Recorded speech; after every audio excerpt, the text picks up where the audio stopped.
திண்டுக்கல் மாவட்டம் நத்தம் அருகே ஆன்லைன் விளையாட்டில் 2 லட்சம் ரூபாய் வரை பணத்தை இழந்ததால் இளைஞர் ஒருவர் மலை உச்சியில் தூக்கிட்டு தற்கொலை செய்த நிலையில் 35 நாட்களுக்கு பிறகு அவரது உடல் மீட்கப்பட்டுள்ளது.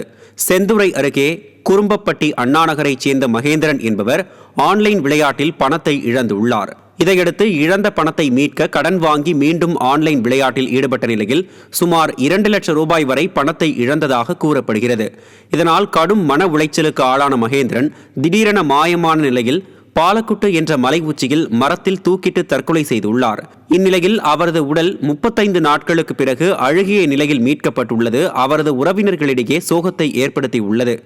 பல உயிர்களை குடிக்கும் ஆன்லைன் விளையாட்டுகளை தடுக்காமல் மத்திய மாநில அரசுகள் வேடிக்கை பார்ப்பதாக மக்கள் குற்றம் சாட்டுகின்றனர்.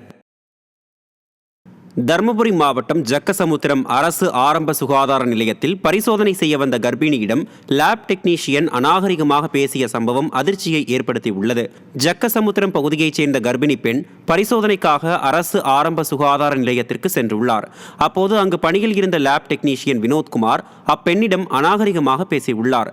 இதுகுறித்து முறையிட சென்ற அதிமுக முன்னாள் ஊராட்சி தலைவர் முருகனையும் டெக்னீஷியன் வினோத்குமார் ஒருமையில் பேசியுள்ளார். திறனற்ற திமுக அரசின் மாரத்தான் புகழ் அமைச்சர் இது குறித்து என்ன நடவடிக்கை எடுக்கப் போகிறார் என பொதுமக்கள் கேள்வி எழுப்பியுள்ளனர்.